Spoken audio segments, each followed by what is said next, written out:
India ने carry out किए हैं pin point air strikes on terror launch pads in Pakistan occupied Kashmir. यहाँ पे आप देखेंगे एक आर्टिकल है।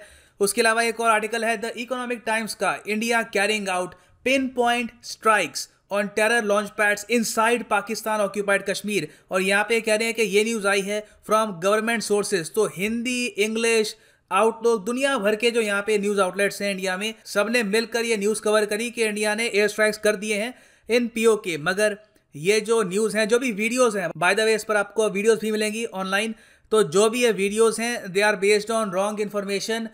इंडियन आर्मी ने क्लैरिफाई किया है कि there has been no firing across the line of control today. और जो भी ये न्यूज़ आ रही है एयर स्ट्राइक्स की, ये गलत है, it is not correct news. अब क्वेश्चन यहाँ पे यह आता है कि अचानक से ये स्पेकुलेशन शुरू क्यों हो गई, क्यों डिस्कस किया जा रहा था कि इंडिया ने यहाँ पर बॉम्बिंग करी है of Pakistan occupied Kashmir. Well, ये जाने से पहले एक क्वेश्चन मैं आपसे पूछूंगा जिसका आंसर आपको मिलेगा वीडियो के एंड में। इनमें से कौन सा एक डिस्ट्रिक्ट नहीं है पीओके में, पाकिस्तान ऑक्यूपाइड कश्मीर में? आपको पता होना चाहिए क्योंकि इवन दो ये एरिया अभी तक पाकिस्तान ने इलीगल तरीके से कब्जाया है, eventually someday Indians will take it back. तो आपको बताना है इनमें से कौन सा डिस्ट्रिक्ट पीओके में नहीं आता। I will give correct answer in the end of the video. Now, India ने बॉम्बिंग करी है पीओके में टेरर लॉन्च पैड्स पे। इस स्पेकुलेशन के रीजन बहुत सारे हैं, कुछ मैं आपके सामने यहाँ पे रख रहा हूँ। पाकिस्तान ने पहली बात तो पिछले कुछ हफ्तों में, आप अगर अक्टूबर और नवंबर देखें तो लगातार सीज फायर वायलेशन किया है near the line of control. लगातार उनकी जो आर्टिलरी गन्स हैं वो यहाँ पे शेलिंग भी करती है, वहाँ से फायरिंग भी हुई है और बहुत से सिविलियंस इंडियन साइड में मारे भी गए हैं अनफॉर्चुनेटली। यहाँ पे आप अगर देखें तो इस साल according to the government data 21 innocent civilians मारे गए हैं बिकॉज ऑफ पाकिस्तानी फायरिंग। पिछले साल से आप अगर कंपेयर करो तो पिछले साल ये नंबर था 18। और ऐसा नहीं है कि लगातार इंडियन सिविलियंस पे पाकिस्तान से फायरिंग हो रही है, पाकिस्तान की तरफ से ये भी कोशिश की जा रही है कि लगातार इन्फिल्ट्रेशन हो through the line of control. मतलब कि जो मिलिटेंट्स हैं, जो टेररिस्ट हैं, वो किसी भी तरीके से इंडियन साइड में आए और जम्मू कश्मीर में डिस्टर्बेंस वो क्रिएट करे, सिविलियंस को अटैक करें।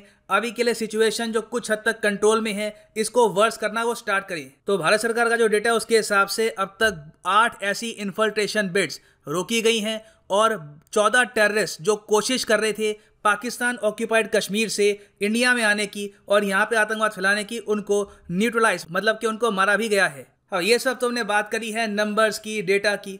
मगर काफ़ी बार ये कहा जाता है कि ये जो लोग हैं पाकिस्तान में, ये फ्रिंज एलिमेंट्स हैं, इनको पाकिस्तानी गवर्नमेंट का सपोर्ट नहीं है, ये अपने आप एक्शन लेना स्टार्ट कर देते हैं। मगर ये जो थ्योरी है ये भी काफ़ी कमज़ोर हो गई थी जब पाकिस्तान के साइंस मिनिस्टर ने अपने पार्लियामेंट में खड़े होकर ये कहा कि पुलवामा में जो अटैक हुआ था, जहाँ पे इंडिया के बहुत से जवान वीरगति को प्राप्त हुए because of A terror attack, ये पाकिस्तानी गवर्नमेंट की सक्सेस थी, पाकिस्तान के लोगों की सक्सेस थी। ये बाय द वे इनकी जो स्टेटमेंट थी, ये आप देख पाएंगे, our success in Pulwama is a success of this nation under the leadership of Imran Khan.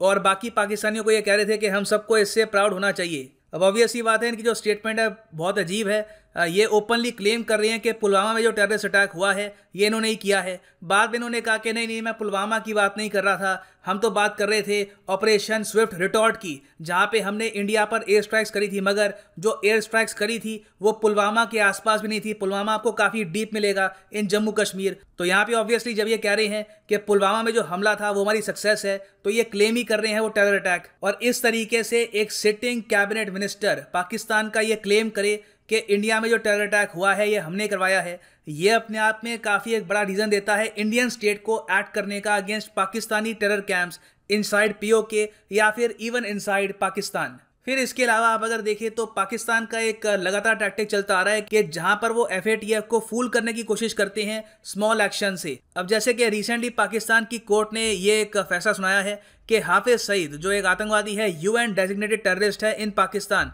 उसको जेल होगी 10 साल के लिए। नाउ ऐसे वर्डिक्ट्स इन द पास्ट भी देखे गए हैं। हाफिज सईद को जेल होती है, फिर वो बाहर भी आ जाता है, रैलीज भी करता है।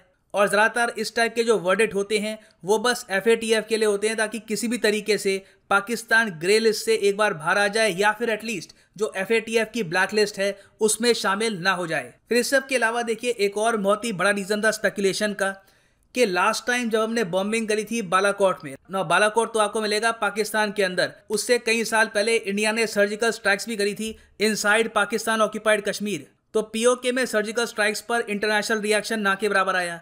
मगर जब इंडियन फाइटर एयरक्राफ्ट पाकिस्तानी जमीन पर बॉम्ब गिरा कर आए तो उसके बाद काफी जियोपॉलिटिकल एनालिस्ट एक्सपेक्ट कर रहे थे कि यूएस, चाइना, रशिया यहाँ पे कुछ ना कुछ कहेंगे, वो एक ना एक कंट्री का पक्ष लेंगे। मगर टू एवरीवन सरप्राइज बालाकोट में इंडिया की बॉम्बिंग के बाद, और इंडिया ने क्लेम भी किया कि यस वी बॉम्ब्ड बालाकोट, वहाँ पे आतंकवादी टेरर कैंप्स थे, हमने उनको स्ट्राइक किया है। उसके बावजूद यूएसए की तरफ से स्टेटमेंट ये थी, माइक पॉम्पेयो ने कहा कि ये एक काउंटर टेररिज्म एक्शन है, इंडिया का समर्थन किया और उसके बाद कहा कि अब दोनों साइड को रिस्ट्रेंट शो करनी चाहिए, यहाँ पे एस्केलेशन नहीं करनी चाहिए। तो अगेन इंडिया का पक्ष लिया। चाइना यहाँ पर कंप्लीटली न्यूट्रल हो गया, पाकिस्तान के पक्ष में इन्होंने कोई स्टेटमेंट नहीं दी। ये बहुत ही इंटरेस्टिंग है कि पाकिस्तान ने उस वक्त कहा था कि हम उम्मीद करते हैं कि इंडिया और पाकिस्तान एक्सरसाइज करेंगे रिस्ट्रेंट और ऐसे एक्शंस लेंगे जिससे रीजन में जो स्टेबिलिटी है ये कायम हो। सो जो ये इंटरनेशनल रिएक्शन था ये मैं कहूँगा बहुत ही एनकरेजिंग है इंडिया के लिए। इससे ये पता लग गया कि इन द फ्यूचर भी अगर इंडिया बॉम्बिंग करता है पाकिस्तान की तो कोई इंटरनेशनल मेजर रिएक्शन आने नहीं वाला, इवन फ्रॉम चाइना। तो ये सब बहुत से रीज़न थे स्पेकुलेशन के, तो उसकी वजह से रिपोर्ट्स यहाँ पे हो सकता है कि आ गई हो। मगर इस सब के बावजूद हमें देखना होगा कि in the last few months बहुत सारी फेक न्यूज़ लगातार सर्कुलेट हो रही है इन इंडिया फ्रॉम एब्रॉड, और ज़्यादातर जो ये फेक न्यूज़ है it is about military issues. आपको याद होगा कुछ ही दिन पहले एक न्यूज़ सामने आ गई थी कि माइक्रोवेव अटैक किया है चाइना ने ऑन इंडियन सोल्जर्स। इस पर मैंने वीडियो बनाई थी और आपको बताया था कि जो भी यहाँ पर आर्टिकल्स पब्लिश हो रहे हैं दुनिया भर में, इसको वर्ल्ड मीडिया ने एक्सटेंसिवली कवर किया था, दी ऑस्ट्रेलियन, उसके अलावा द टाइम्स। मगर मैंने आपको इस वीडियो में बताया था कि सारी जो ये रिपोर्ट्स हैं ये हैं अनकन्फर्म्ड रिपोर्ट्स, और उसके अलावा जो सोर्स है इन रिपोर्ट्स का वो है एक चाइनीज प्रोफेसर जो बस एक स्पीच दे रहे थे एक यूनिवर्सिटी में। तो एक बार वहां से आर्टिकल सर्कुलेट होने शुरू हुए और बहुत ही जल्द एक तरीके से फायर की तरह इसको फैला दिया गया। और यहाँ पर भी यही हुआ है कि कहीं से एक आर्टिकल आया कि इंडिया ने बॉम्बिंग करी है पाकिस्तान में या फिर पाकिस्तान ऑक्यूपाइड कश्मीर में, और उसके बाद बहुत से न्यूज़ आउटलेट्स ने सिमिलर टाइप के जो आर्टिकल्स हैं ये पब्लिश करने स्टार्ट कर दिए। सो नीड देखिए ये है, पहली बात तो जो ये इस टाइप की मिलिट्री बेस्ड न्यूज़ होती है, मिलिट्री बेस्ड फेक न्यूज़ होती है, इससे काफ़ी बार मिसअंडरस्टैंडिंग भी क्रिएट होती है बिटवीन कंट्रीज, तो ये हमको अवॉइड करना चाहिए। उसके अलावा एक इशू ये भी है कि इंडिया में काफ़ी बार फॉरेन न्यूज़ आउटलेट से ये फेक न्यूज़ आ जाती है। So what we need is कि हम इस न्यूज़ को कवर करें एज अनकन्फर्म्ड रिपोर्ट्स, जब तक भारत सरकार या फिर कोई और क्रेडिबल सोर्स इस न्यूज़ को प्रॉपरली कंफर्म ना कर दे। क्योंकि देखिए अगर इंडिया में इस टाइप की फेक न्यूज़ बहुत ही आराम से फैलेगी तो इससे इंडियन मीडिया की जो क्रेडिबिलिटी है ये भी काफी हद तक गिरती है, और इसका एक नेगेटिव इंपैक्ट पड़ेगा इंडिया के सॉफ्ट पावर पर भी। तो चलिए वापस आते हैं अपने क्वेश्चन पे कि इनमें से कौन सा डिस्ट्रिक्ट आपको नहीं मिलेगा इन पाकिस्तान ऑक्यूपाइड कश्मीर। तो यहाँ पे जो सही आंसर है ये है डी, रामबन आपको मिलेगा इन इंडिया। यहाँ पे आप अगर देखें ये है लोकेशन रामबन डिस्ट्रिक्ट की। पाकिस्तान ऑक्यूपाइड कश्मीर में इन लोगों ने डिस्ट्रिक्ट बना रखे हैं 8। इसके नाम आपके सामने हैं, मीरपुर, भीमबार, कोटली, मुजफ्फराबाद, बाग, जी हाँ बाग अपने आप में बाग डिस्ट्रिक्ट है, उसके अलावा नीलम, रावलकोट, उसके अलावा सुधानोटी। तो ये जो 8 डिस्ट्रिक्ट हैं इसके बारे में आपको बताना चाहिए, ये भी एक दिन हम वापस अपने कंट्रोल में लेंगे।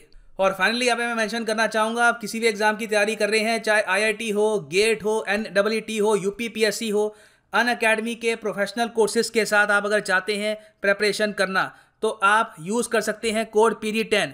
अनअकैडमी की ऐप डाउनलोड कर लो या फिर वेबसाइट पर जाओ, कोर्स अपना जो भी आपको चूज़ करना है चूज़ कर लो और यूज़ द कोड PD10 और सीधा आपको यहाँ पे डिस्काउंट मिलेगा। जो भी आपका प्राइस कोर्स का अभी यहाँ पे दिख रहा है ये कम होके इतना हो जाएगा and you will be able to save a lot of money. So use code PD10 and start preparing for your exam. Thank you for listening and as always God bless you all.